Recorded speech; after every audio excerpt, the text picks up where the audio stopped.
pretty. May there always be an angel by your side. It's a junk journal. It's basically a journal with a whole bunch of like pictures, cute little papers and stuff like that. I just want everything to go okay for you. Thank you. I think it will. I'm really big on writing down your dreams and your goals. And the whole point of bringing a journal to her was to say, I wish you happiness in your next chapter.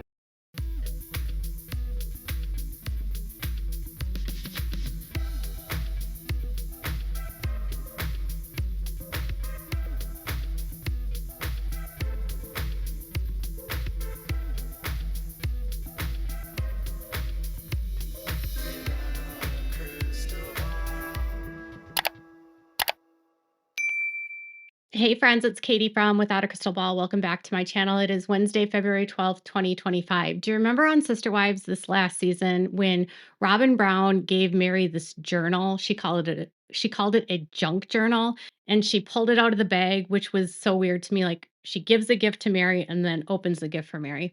And then she pulls out this journal that has these ribbons on it and jewelry on it, tassels, and it had cards in it, and it was filled with old pages and placards and little pieces of paper that had sayings on them. And some of the pages you could actually write on. A lot of the pages were already filled out, and it had pictures. And I'd never seen anything like this. And she called it a junk journal. And I had to like look into what a junk journal is. It's actually, technically speaking, you're supposed to make them yourselves, and you use recycled stuff that you have in your house. And it's supposed to be like a place where you can use old paper, you can find old cutouts and snippets and photographs and put it all together. It's like a scrapbooking craft, but it's junk journaling. It's apparently a popular craft, but instead of crafting them herself, she buys them, and there's people that craft these and create these and sell them on Etsy. So it's supposed to be about like reusing the stuff that you already have to create something beautiful, and then a place for you to write down memories or whatever.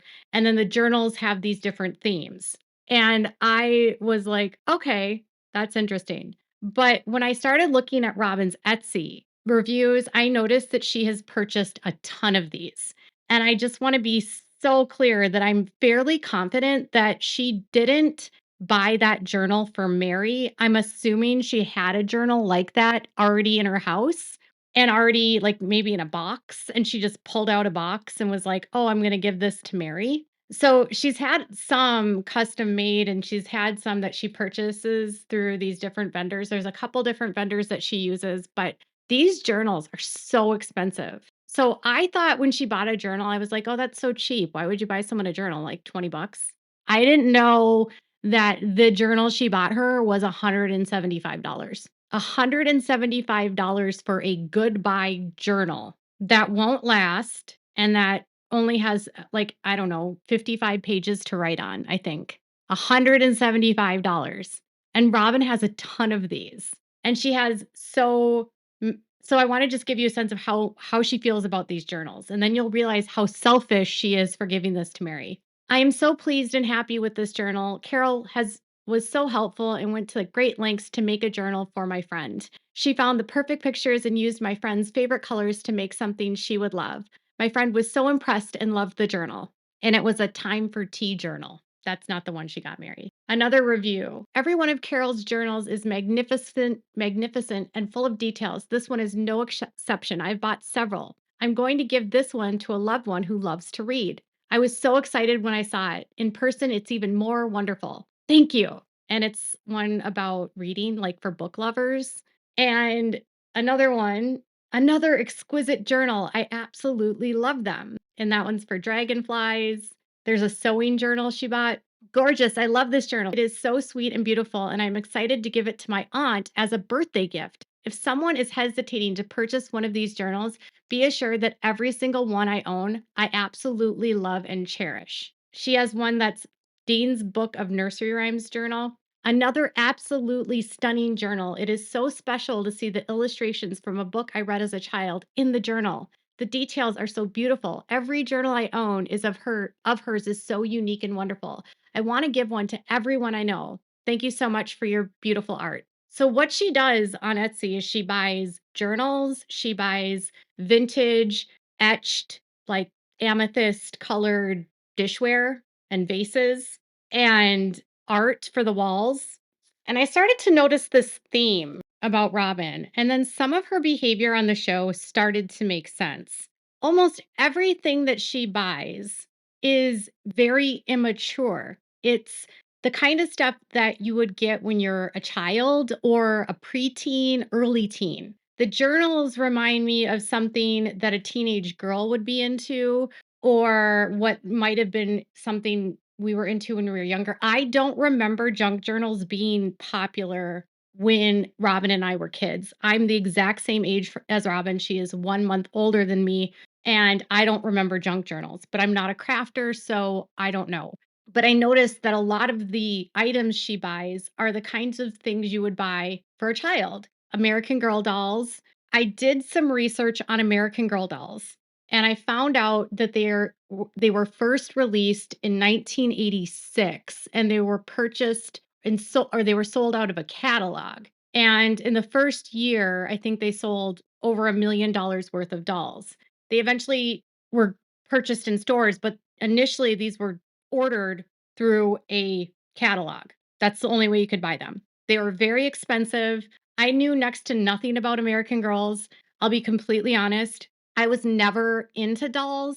I had Barbies, but I didn't like the baby dolls or the girl dolls like this because they scared the crap out of me. I didn't like the eyes that moved and opened. They scared me. I was terrified that if I bought a doll, it would come and try to like schmurder me in the middle of the night. So I was never into these dolls, but they became popular and they were released when Robin and I were kids. So the first year they're popular, they're made in 86, and then they sort of take off. And by the early 90s, they're like everywhere. So when we were between the ages of like 8 to 14, they became a thing.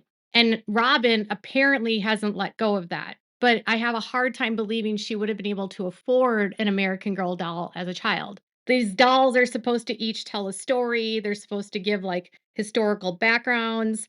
They only release so many of them. There's controversy around American Girl dolls because some of the dolls, they're criticized for not having a lot of diversity. They were criticized for the first African American doll that was introduced was a slave, and it was the only girl that was African American of all of the dolls. So if you were a girl that wanted a doll that looked like you from American Girl dolls, you had to buy a doll that was a slave named Addie. So they're not without controversy, but there's some people that like these. Robin has not lost her affinity for a doll that became popular when we were 8 and 9 years old. It's like she has emotionally never grown up beyond that. And then I started to think about how she behaves and what she does on the show. And I was like, wait a minute. She's very impulsive. She's cries and has temper tantrums all the time. Like her emotional responses to things are the kinds of things that girls do when they can't control their emotions, when they can't deal with the big feelings that they're having. Like, if you're a girl, remember when you were like 12, 13, 14, even when you were younger, when you would get mad or get frustrated, instead of yelling, you might cry. And I've noticed that she does that a lot. Like when she's mad or upset, she starts crying. And do you remember that there was always those girls when we were little, if you're a girl, that would like get into trouble and then they would start crying because they would manipulate people and be like, I didn't mean to, or I'm so upset, or they start crying to get out of trouble. They're using tears kind of like a weapon to get whatever it is that they want. So they cry when they're mad, they cry when they're angry, they cry when they're sad, they cry when they're in trouble, they cry to deflect. And I was like, that's exactly what Robin does. She reminds me of that little girl that has a full on temper tantrum and instead of yelling, starts crying. And then when she gets in trouble, instead of admitting what she's done, she starts crying. And then the crying makes people feel bad. And so you don't, you stop what you're doing because you're like, oh, I made her cry. I can't talk to her. I don't want to make her cry anymore. That's kind of how her emotional affect is to me. She's like childlike. She acts like a kid. And I was like, she's like emotionally stunted. And then she's buying all of these things that are emotionally and they're like for kids. And I was looking at, so she buys these books, these journals, she buys American dolls, she buys all of these etched glass that is colored, which was super popular back in the 60s and 70s. And our parents had them. So it's like something her mom probably had. And she's like going back to being a kid. She buys vintage jewelry that was popular when we were kids or our moms wore. So it's like she's buying everything and like going back to her childhood. And I'm like, okay, so what happened in Robyn's childhood that traumatized her so much that she's just trapped in this? And then to cope with whatever she's dealing with, it's like she just goes online and shops.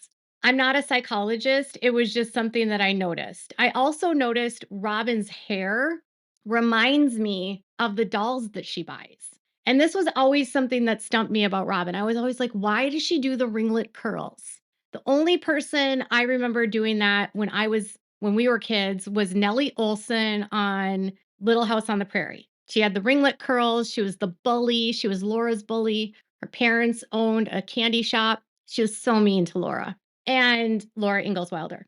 And so whenever I saw her with her hair, I'd be like, oh, she's like Nellie. But that hairstyle was not popular for us as kids. When we were kids in that age frame in the 80s, girls had really big, curly, frizzy hair that they ratted out and had really high bangs. But then when we became teenagers, our generation started rebelling against that older generation of the Gen X. And a lot of us ended up having straight, flat ironed hair, no bangs, almost like in rebellion to what we saw the older kids in front of us doing. The ringlet curl was never anything popular. And then I noticed that she bought a custom doll, and I noticed that the custom dolls have ringlet curls.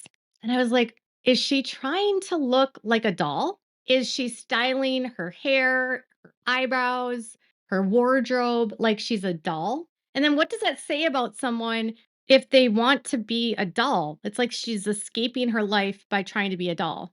Or there's something that happened to her in her childhood, some sort of trauma, and she has never left that. And she's buying all of these things going back to that childhood. And then she's buying these gifts impulsively, and she's acting impulsively when she's shopping. And when you're a kid, you have no impulsivity. I mean, you have no patience. You're always doing whatever you want. You do whatever you need at the time. And then when she gets caught doing stuff, she always lies and she blames other people. She calls people names. And I started looking at what are the signs of a childish adult. An emotional childish would have emotional escalations. So they often cry, get mad, or outwardly appear petulant and pouting. Grown-ups seldom do. Blaming, when things go wrong, young children look to blame someone, grown-ups look to fix problems. So these are 10 signs of an emotional child. Lying, when there's a situation that's uncomfortable, young children might lie to stay out of trouble. Grown-ups deal with the reality, reliably speaking the truth. Name calling, children call each other names. Adults seek to understand issues.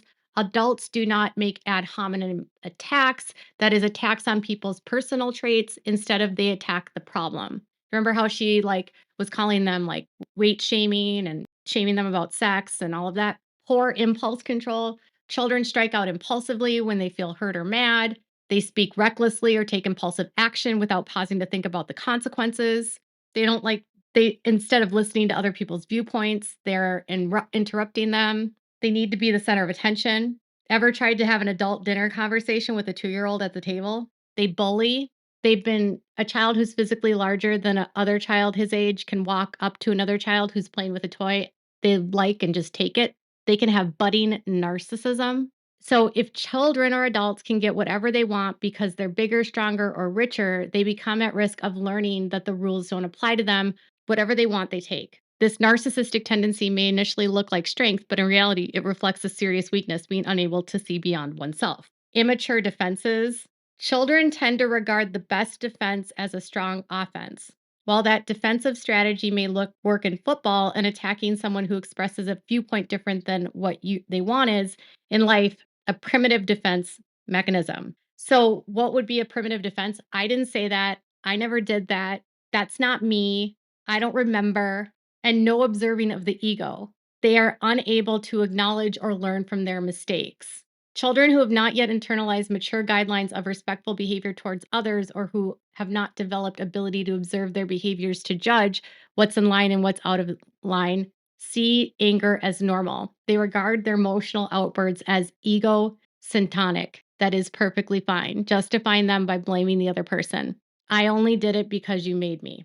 So she acts like a child. She's like emotionally a childish adult. And this is probably why these women like Christine and Janelle don't relate to her, because you can't, how do you relate to someone that acts like a kid? I mean, every time she doesn't get her way, she pouts and gets up and stomps and cries. She cries when people leave. She acts so impulsively. She bullies people. She's reckless with her spending. She doesn't care how she treats other people, but then expects everyone to treat her well. It's like the world revolves around Robyn, almost like she's an 8-year-old. And I think sometimes 8-year-olds are better behaved than her, because my son is 12 and kids do lie. But like, if my son lies, I'm like, that's a lie. He's like, okay, yeah, you're right. I'm sorry. So she's emotionally stunted, right? And then she's on Etsy buying all this crap. And she has boxes and boxes and boxes of this in her basement, right? And she's probably just pulling crap out and giving this to people as gifts because she needs to give them something. But then yet again, what kind of person gives a $175 journal to someone, right? Like, it's just an odd gift. It's not something Meri would want or need. And Robyn buys gifts that she would want, not thinking about what her friends would want. And even when she described why she gave the gift, she said, I like to write all of my journal. I like to write down my dreams.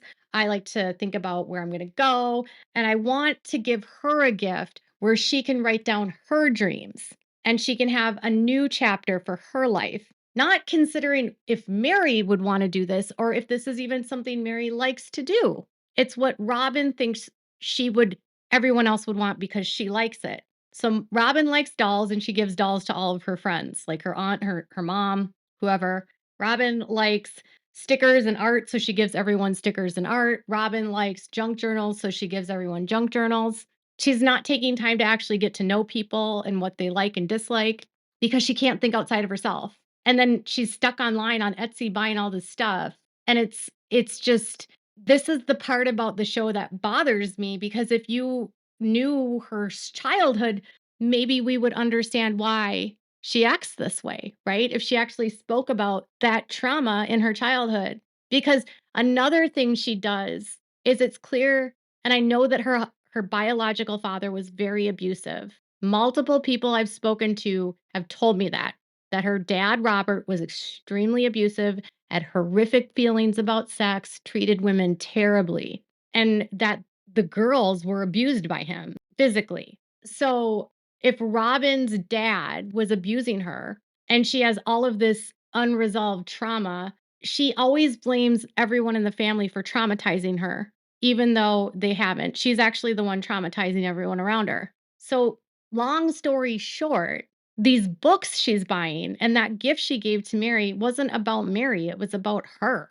Again, not recognizing Meri as an individual or seeing what Meri wants. She made Meri stay and manipulated Meri to stay for a very long time instead of letting her go, because it was what she wanted and it was what she said she needed, but it wasn't fair to Meri. And then she wanted Meri's money and Janelle's money. And so she was spending all of her time trying to get Cody to keep these women.